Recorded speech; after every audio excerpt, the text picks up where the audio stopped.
revenir prendre son église. Et là, c'est pour les noces, le mariage. Et cette venue sera secrète, comme un voleur dans la nuit.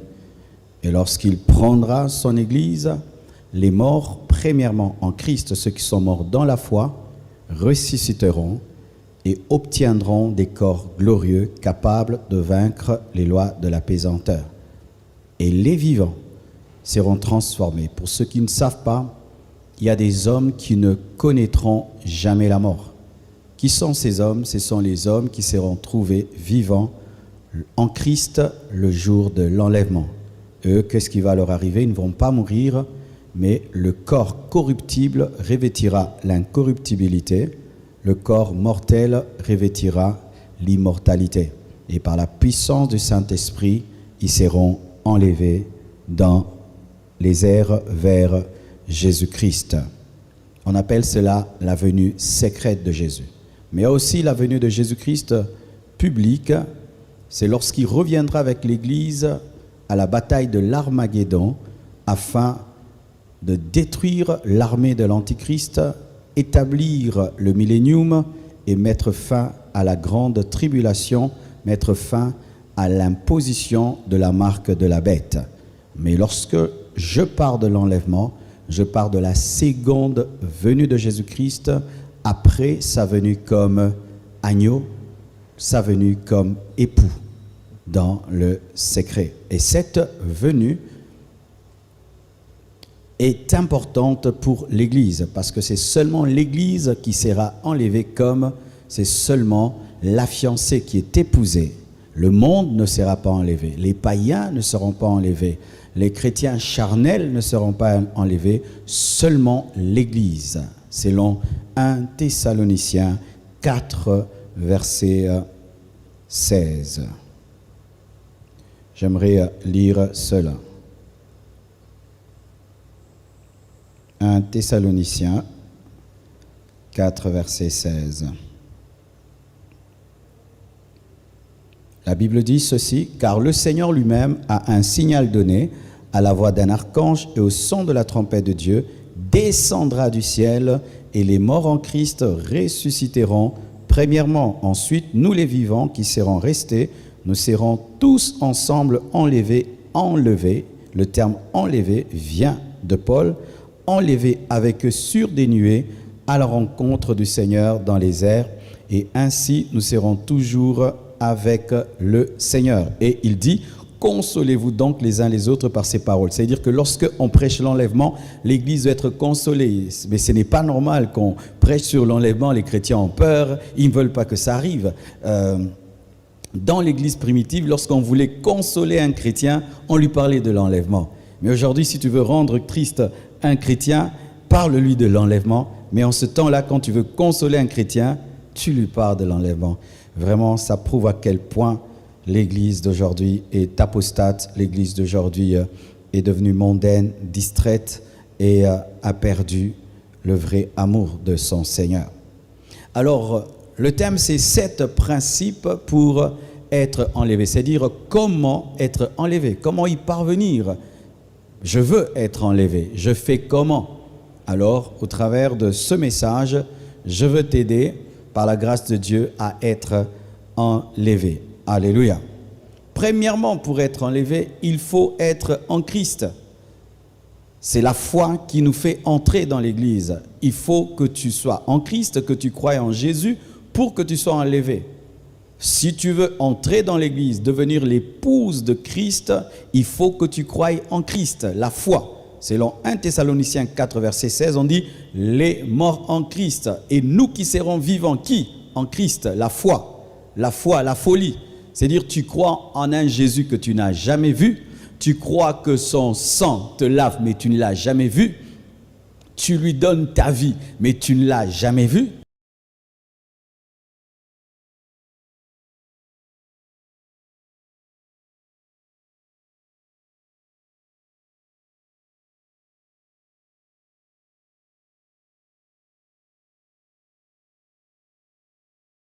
Tu acceptes d'être transformé, mais tu ne l'as jamais vu. Tu renonces à des choses que tu vois pour quelqu'un que tu n'as jamais vu. Tu prends une décision pour celui que tu n'as jamais vu par rapport à des choses que tu vois. Donc, il faut la foi. Sans la foi, il n'y a pas l'enlèvement. Un homme qui ne croit pas en Jésus, qui ne croit pas au tombeau vide, qui ne croit pas au sang de Jésus, ne peut être enlevé parce que c'est l'enlèvement de l'épouse. Et donc, il faut entrer dans l'épouse. C'est comme dans l'arche. Pour que l'arche te sauve, tu dois entrer dans l'arche. Mais si tu refuses d'entrer dans l'arche, donc tu ne crois pas en la capacité de Noé de faire un bateau qui ne va pas... Qui ne va pas faire naufrage. Et si tu crois que Jésus est le salut et le sauveur, tu dois croire en lui maintenant, pas après ta mort. Certains ils disent, je croirai après ma mort, on va prier pour moi et puis je vais quitter le purgatoire pour aller au ciel. Ça n'existe pas, tu dois croire pendant que tu es vivant. La foi, c'est un risque. Tu dois risquer ta vie en croyant en quelqu'un que tu n'as jamais vu, en renonçant à des choses pour quelqu'un que tu n'as jamais vu. Alléluia. La foi. Tu dois entrer en Christ pour entrer dans l'église, car c'est l'église qui est l'épouse et c'est l'épouse qui sera enlevée. Es-tu en Christ? Et souvent, lorsqu'on dit être en Christ, les gens disent « je prie dans une église ». Non, ce n'est pas ça être en Christ. D'autres disent « j'ai une carte de membre ». Ce n'est pas ça être en Christ. D'autres disent « je suis fils de pasteur ». D'autres ils disent que j'ai des responsabilités à l'église. Ce n'est pas ça être en Christ. Être en Christ, c'est croire en lui et pratiquer sa parole. C'est croire en lui et pratiquer sa parole. Tu peux aller dans l'église, à l'église tous les dimanches, avoir un ministère, avoir une charge, mais si tu n'as pas cru et tu ne pratiques pas la parole, tu n'es pas dans la parole, tu n'es pas en Christ et tu ne peux être enlevé. Seuls ceux qui sont dans l'arche ont la victoire sur les déluges et seuls ceux qui sont en Christ sont dans l'église et l'église qui domine ce monde et qui sera enlevée. Premier principe.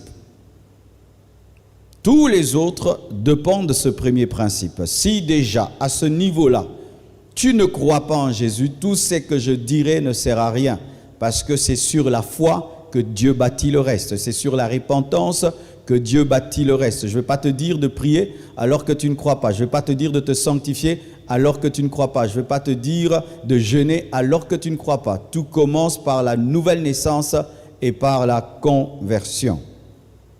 Alors, deuxième principe, il faut veiller sur ta robe. Matthieu 25, verset 13.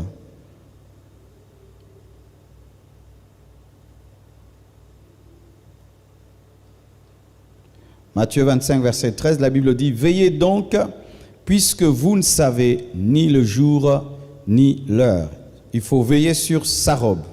La robe symbolise les œuvres. La robe symbolise ton caractère, symbolise ta marche, tes habitudes, ton comportement, ton témoignage. Il faut veiller sur sa robe. Il faut vivre dans la sanctification tous les jours de ta vie. Jour et nuit, matin et soir. Pourquoi? Parce que Jésus, pour l'enlèvement, viendra comme un voleur. Il faut avoir une sanctification permanente. Nous voyons souvent lorsqu'une fille doit se marier, comment elle veille sur sa robe. Elle fait de son mieux pour qu'il n'y ait pas de taches. Pourquoi? Elle veut des belles photos. Elle veut que le film soit beau. Elle n'aimerait pas gâcher ses photos. Rien que pour la photo, nous veillons sur des robes en soie, des robes en coton, mais il y a une autre robe spirituelle qui dépasse toutes ces robes, les œuvres, ta marche, ta sanctification. Et à tout moment, pourquoi? Parce que le jour du mariage n'est pas connu. Ce n'est pas comme les mariages de ce monde, on te dit à 14h, à 18h, à 20h. Le jour du mariage avec Jésus n'est pas connu. Ce qui fait que l'épouse doit être tout le temps prête parce que le mari peut venir à n'importe quel moment. Ne baisse jamais la garde dans la sanctification. Parce que tu ne connais pas le jour, tu ne connais pas l'heure. Et il a été démontré à cause du décalage horaire, étant donné que la moitié du monde sera en train de dormir, donc la moitié des hommes seront endormis le jour de l'enlèvement. Et donc Jésus-Christ, le jour de l'enlèvement, enlèvera des gens qui dorment. Mais même si tu dors, tu entendras le son de la tu entendras le son de la trompette, parce que même les morts en Christ entendront le son de la trompette et les endormis entendront. Mais si tu dors en colère, tu dors dans le péché, et tu dis non, je vais dormir dans le péché, je vais me confesser le matin, et je vais arranger avec Dieu demain, je vais dormir comme ça, et je vais arranger demain, eh bien sache que la moitié de la terre sera endormie le jour de l'enlèvement. La moitié de la terre sera endormie le jour de l'enlèvement. Il faut veiller tous les jours, matin, midi, soir, sur ta robe, ta véritable robe qui est ta sanctification. Troisièmement, il faut persévérer dans la foi. Car celui qui persévérera jusqu'au bout sera sauvé selon Matthieu 24, verset 13. La fin d'une chose vaut mieux que son commencement. Être chrétien, c'est une bonne chose, mais demeurer en Christ, c'est une meilleure chose. Vivre dans la sanctification est une bonne chose, mais persévérer dans la sanctification est une meilleure chose. Craindre Dieu aujourd'hui est une bonne chose, mais craindre Dieu jusqu'au bout est une meilleure chose. Aimer Dieu dans sa jeunesse est une bonne chose, mais l'aimer malgré qu'on a vieilli est une meilleure chose. Aimer Dieu quand on est pauvre est une bonne chose, mais l'aimer quand on est riche, on devient riche est une meilleure chose. Celui qui commence et qui ne va pas jusqu'au bout a commencé en vain. Celui qui commence sans aller jusqu'au bout est comme un homme qui a acheté une maison plutôt qu'il a acheté une parcelle et qui a commencé une construction et qui n'a même pas tollé. Qu'est-ce qui va se passer? Il va pleuvoir.